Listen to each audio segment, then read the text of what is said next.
দর্শক, নিউজ 24 ইন্টারন্যাশনালের শুক্রবারের সাপ্তাহিক আয়োজন অন্যরকম সংবাদে আপনাদের স্বাগত জানাচ্ছি। সঙ্গে আছি আসিফ টিপু। ঐতিহ্যবাহী ফুল উৎসবে মেতেছে কলম্বিয়ার ছোট্ট শহর মেডেলিন। নজর কাড়া নকশার ফুলের ডালি নিয়ে সপ্তাহব্যাপী আয়োজনে চমক দিচ্ছেন স্থানীয়রা। 1957 সাল থেকে শুরু হয়েছে এই উৎসবের চর্চা। দ্রুতই এই প্যারেডের সুখ্যাতি দেশের বাইরেও ছড়িয়ে পড়েছে। ফুলের সৌন্দর্য উপভোগ করতে পর্যটন নগরীতে পরিণত হয় মেডেলিন। এই আয়োজনের মূল উপাদানই হলো ফুল। সিলেটরস নামে পরিচিত কলম্বিয়ান ফুলের কারিগরেরা মেডেলিন রং ও ঐতিহ্যের প্রদর্শনীতে সিলেটরস প্যারেডে অংশগ্রহণকারীদের মুগ্ধ করার জন্য তাদের পিঠে ভারী ফুল তুলে নেন। স্থানীয় কারিগরের হাতে ছোঁয়ায় বাহারি ফুলগুলো নজর কাড়া শিল্পকর্মে রূপ নেয়। এমব্লেমেটিকা বিভাগে টানা দ্বিতীয়বারের মতো বিজয়ী হলেন মারিয়া ক্যারোলিনা আর্তে হুতুয়া। এটি সংস্কৃতি, এটি ঐতিহ্য, এটি ভালোবাসা, এটি আমরা যা করি তার প্রতি আবেগ। তাই এটি আমাদের নতুন তরুণদের জন্য এই মুহূর্তে আমরা একটি বিশাল প্রজন্মের রিলে অনুভব করছি। 6 দশকের বেশি পুরনো এই ঐতিহ্যবাহী আয়োজন ঘিরে উৎসবের আমেজ থাকে চির বসন্তের শহর মেডেলিনে। শিশু কিশোর সহ 5 শতাধিক কারিগর এই উৎসবে অংশ নেন। আমি আনন্দিত এই ঐতিহ্যটি ভাগ করে নিতে পেরে, যা আমি আমার রক্তে বহন করছি। আমার নানির আমল থেকে এই ঐতিহ্য চলে আসছে। মা অসুস্থ হওয়ার পর থেকে আমি প্যারেডে অংশ নিতে শুরু করি। এখানকার কৃষক নারীরাই মূলত এই অসাধারণ ঐতিহ্যের ধারক। মূলত শহরটিকে ঘিরে পর্যটন কেন্দ্র গড়ে তোলার ক্ষেত্রে 1957 সালে এই উদ্যোগ নেওয়া হয়। ফুল উৎপাদনের জন্য জনপ্রিয় এই শহরটিকে ফুল দিয়েই পরিচিতি দিতে চেয়েছিল কর্তৃপক্ষ। ঐতিহ্যবাহী নাচ, গান আর ফুলের সৌন্দর্য উপভোগে প্রতি বছরই হাজারো পর্যটক ছুটে আসে ছোট্ট শহরটিতে। এক একটি ডালি সাজাতে 1 সপ্তাহ পর্যন্ত সময় লাগে। 150 কেজি ওজনের প্রত্যেকটি ডালি নিয়েই প্যারেডে নামেন কলম্বিয়ানরা। নেদারল্যান্ডের পর বিশ্বের দ্বিতীয় সর্বোচ্চ ফুল উৎপাদনকারী দেশ কলম্বিয়া। চন্দ্রা, নিউজ 24। ছবি এঁকে বিশ্বের শিল্পাঙ্গনে আলোড়ন তুলেছে জার্মান শিশু লরেন্ট। মাত্র 2 বছর বয়সী শিশুর আঁকা একটি ছবির দাম উঠেছে 3,47 লাখ টাকা। শিল্পীদের কাছ থেকে পেয়েছেন মিনি পিকাসো খেতাব। এমন খেতাবে গর্বিত বাবা মা। বয়স মাত্র 2 বছর। এই বয়সে আঙ্গুলের আঁকিবুকি দিয়ে শিল্প জগতে সাড়া ফেলেছে। এই বিশ্ব শিশুর নাম লরেন্ট সোয়ার্ড। অ্যাক্রিলিক পেইন্ট ব্যবহার করা জার্মান শিশুর এই কাজ দেখে অবাক গুণী শিল্পীরাও। দেশে বিদেশের কয়েকটি পত্রিকায় তাকে নিয়ে ফিচার স্টোরিও করা হয়েছে। এর মধ্যে নিলামে তোলা হয়েছে খুদে শিল্পীর আঁকা ছবি। দাম উঠেছে 2,70,000 ইউরো পর্যন্ত, যা বাংলাদেশি টাকায় 3,47 লাখ। ইতিমধ্যে তাকে সবাই মিনি পিকাসো নামে ডাকে। লরেন্টে ইনস্টাগ্রামে ফলোয়ার 50,000-এরও বেশি, রয়েছে ওয়েবসাইটও। লরেন্টের কীর্তিতে স্তম্ভিত তার বাবা মা। আমি মনে করি পুরো বিষয়টি খুবই উত্তেজনাপূর্ণ। অবশ্যই আমি শতাব্দীর প্রতিভা বলতে পারি না একজন অভিভাবক হিসেবে। আমি উপভোগ করি একটি ক্যানভাসের সামনে একটি ছোট্ট শিশু অবিশ্বাস্যভাবে সুন্দর। লরেন্ট যে পেইন্টিং করে কারণ সে মজা করে। আমি মনে করি তার মনে যা আসে তাই সে করে, খুব ভালো করে। তার কাজ দেখে আমি গর্বিত। গেল এপ্রিলে মিউনিকে সবচেয়ে বড় চিত্রাঙ্কন প্রদর্শনীতে স্থান পায় লরেন্টের আঁকা চিত্রকর্ম। আগামী সেপ্টেম্বরে বিশ্ব শিশুর চিত্রকর্ম নিয়ে আয়োজিত হবে একক প্রদর্শনী। চন্দ্রা, নিউজ 24। ইচ্ছাশক্তি যে সব প্রতিকূলতা কাটিয়ে সাফল্য এনে দিতে পারে তার আরেকবার প্রমাণ দিলেন ব্রিটিশ গোর্খা সেনা হরি বুধ মাগর। কৃত্রিম পা দিয়ে তিনি জয় করেছেন 8,848 মিটার উচ্চতার পৃথিবীর সর্বোচ্চ পর্বতশৃঙ্গ এভারেস্ট, যা নজর কেড়েছে বিশ্ববাসীর। এভারেস্ট জয়। ইচ্ছাশক্তি যে সব প্রতিকূলতা কাটিয়ে সাফল্য এনে দিতে পারে তার অনন্য উদাহরণ হরি বুধা মাগার।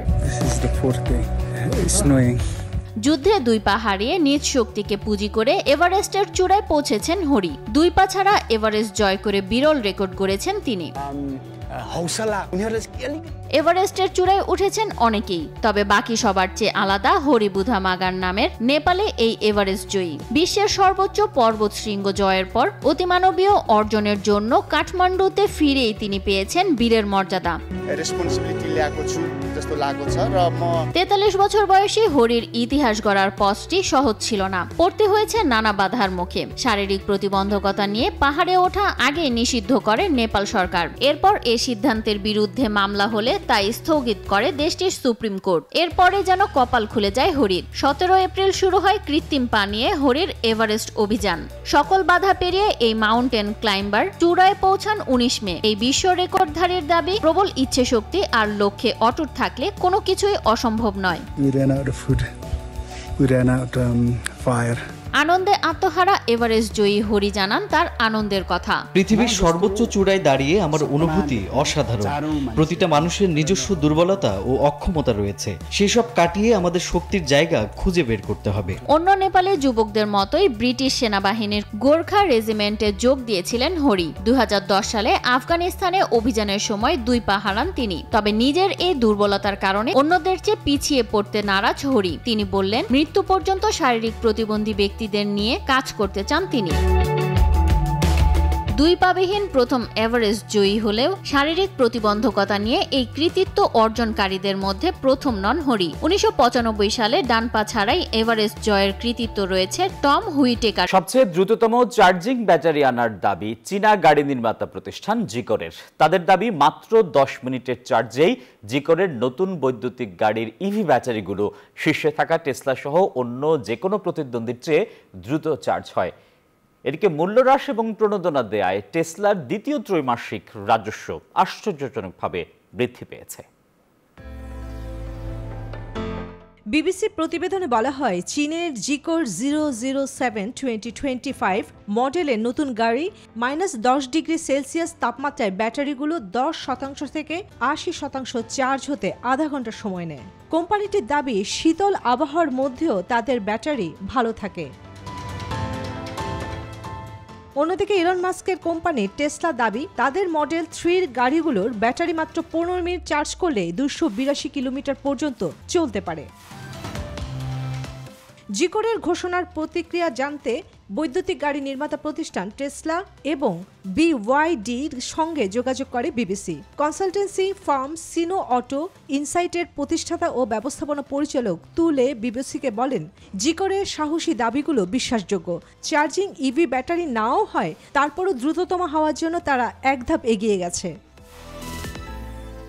এদিকে মূল্য হ্রাস এবং প্রণোদনা দেয়ায় টেসলার দ্বিতীয় ত্রৈমাসিক রাজস্বে আশ্চর্যজনক বৃদ্ধি দেখছে। ইভি নির্মাতা গ্রাহকদের কাছে বড় ধরনের মূল্য ছাড় দেয়ায় কোম্পানিটি জুনে শেষ হওয়া 3 মাসে 25.5 বিলিয়ন আয়ের কথা জানায়, যা 1 বছর আগে 24.93 ছিল। বিশ্লেষকরা বলছে, এর পরবর্তী কয়েক প্রান্তিকে মার্জিনে নেতিবাচক প্রভাব ফেলবে। চন্দ্রা, নিউজ 24। নিউজ 24 অন্যরকম সংবাদের সময় হলো একটা বিরতির। আরো খবর নিয়ে ফিরছে, সঙ্গেই থাকবে। বিরতির পর আবারও স্বাগত, দেখছেন বিশ্বে অন্যরকম সংবাদ। অগ্নি নির্বাপন যন্ত্রের কাছে পাওয়া গেল রহস্যময় শতাধিক গোল্ডফিশ। কোনো সমস্যা ছাড়াই নির্বিঘ্নে সাঁতার কেটে বেড়াচ্ছে মাছগুলো। সম্প্রতি এই অদ্ভুত দৃশ্য দেখা গেছে যুক্তরাষ্ট্রের নিউ ইয়র্ক সিটিতে, আর দৃশ্যটি এরই মধ্যে বেশ আলোড়ন ফেলেছে সোশ্যাল মিডিয়ায়। নির্বাপক যন্ত্রের কাছে পাওয়া গেল রহস্যময় প্রায় 200টি গোল্ডফিশ। কোনো সমস্যা ছাড়াই নির্বিঘ্নে সাঁতার কেটে বেড়াচ্ছে লাল টকটকে মাছগুলো। সম্প্রতি নিউ ইয়র্কের ব্রুকলিন সিটিতে দেখা যায় এমনই এক অদ্ভুত দৃশ্য। রয়টার্সে পাবলিশ হওয়া ম্যাক্স ডেভিড নামক এক পথচারীর ধারণ করা চিত্রে দেখা যায় একটি কালো রঙের অগ্নি নির্বাপক যন্ত্র থেকে অনর্গল পানি বের হচ্ছে। বের হওয়া পানি জমেছে অগ্নি নির্বাপক যন্ত্রের চারপাশে, যেদিকে দিব্যি সাঁতার কাটছে লাল টকটকে গোল্ডফিশগুলো। এ যেন ছোট্ট একটি অ্যাকুরিয়াম। ইট পাথর দিয়ে ঘেরা দেখতে সুন্দর এই স্থানটিতে মাছগুলো বাস করলেও মাছের জন্য উপযুক্ত স্থান নির্বাচন করতে প্রত্যক্ষদর্শী ম্যাক্স ডেভিড একজন সংশ্লিষ্ট বাসিন্দাকে সাথে নিয়ে মাছগুলোকে উদ্ধার করেন। এরপর মাছগুলোকে তাদের একটি উদ্ধার কেন্দ্রে স্থানান্তরিত করেন বলে জানান আন্তর্জাতিক সংবাদ সংস্থা রয়টার্স। স্থানীয় মিডিয়া আউটলেট কার্বেট.com এর মতে স্থানীয় অবকাঠামোগত সমস্যার বিরুদ্ধে প্রতিবাদ হিসেবে একটি অজানা ব্যক্তি সেখানে গোল্ডফিশগুলো স্থাপন করেছিল বলে দাবি করেন। পরিবারের ছোট ছেলের বিয়েকে কেন্দ্র করে যত আয়োজন হয়েছে তা নিয়ে পূর্ণদৈর্ঘ্য সিনেমা বানিয়ে ফেলা যাবে। আর নায়িকা হবেন রাধিকা মার্চেন্ট। রূপের দিক দিয়ে কোনো বলিউড নায়িকার চেয়ে কোনো অংশে কম নন রাধিকা। আম্বানির বিয়ের অনুষ্ঠানে যার দিকে চোখ আটকে যায় তিনি অনন্ত আম্বানির স্ত্রী রাধিকা মার্চেন্ট। বিয়ের প্রতিটি পোশাকে ছিল রাজকীয়তা ও নান্দনিকতার ছাপ। নজর কাড়েন আম্বানি পরিবারের এই পুত্রবধূ। প্রাক বিয়ের প্রথম পর্বে তরুণ তাহলা নীল কুসুম রঙের লেহেঙ্গা শাড়িতে সেজেছিল রাধিকা। পুরো শাড়িটা ছিল হাতে তৈরি। শাড়ি জুড়ে বিভিন্ন রঙের পাথর বসানো, মাথায় লম্বা ওড়না মাটি ছুঁয়েছিল। পোশাকের সাথে হীরের গয়নায় সেজেছিল রাধিকা। ইতালির বিলাসবহুল ক্রুজে হওয়া প্রাক বিয়ের দ্বিতীয় পর্বে সাদা এবং কালো মিশেলে গাউন পরেছিল রাধিকা। গাউনের নিচের অংশে জুড়ে ছিল অনন্তের লেখা প্রেমপত্র। রাধিকার বিশেষ দিনে পোশাকটি নকশা করেন লন্ডনের পোশাক শিল্প রবার্ট উন। জুলাই শুরুতে মামেপ্রো অনুষ্ঠানে মনীষ মালহোত্রা ডিজাইন করে লেহেঙ্গা পরেন। ৩৫ মিটার কাপড় দিয়ে ঘাগরাটি ওড়না পাড় ধরে লেখা ছিল দুর্গা শ্লোক। হলুদের অনুষ্ঠানে আসল ফুল দিয়ে ওড়না পরতে চেয়েছিল রাধিকা।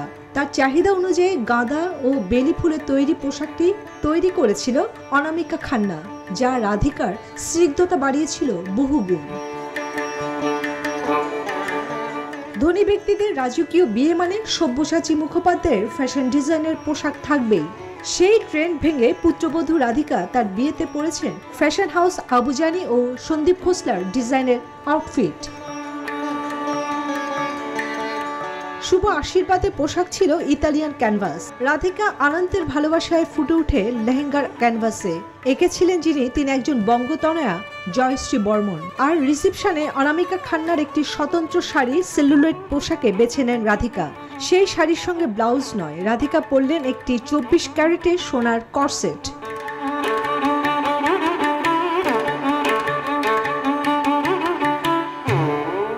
আর এই ছিল অন্যরকম সংবাদে। সবাইকে ধন্যবাদ।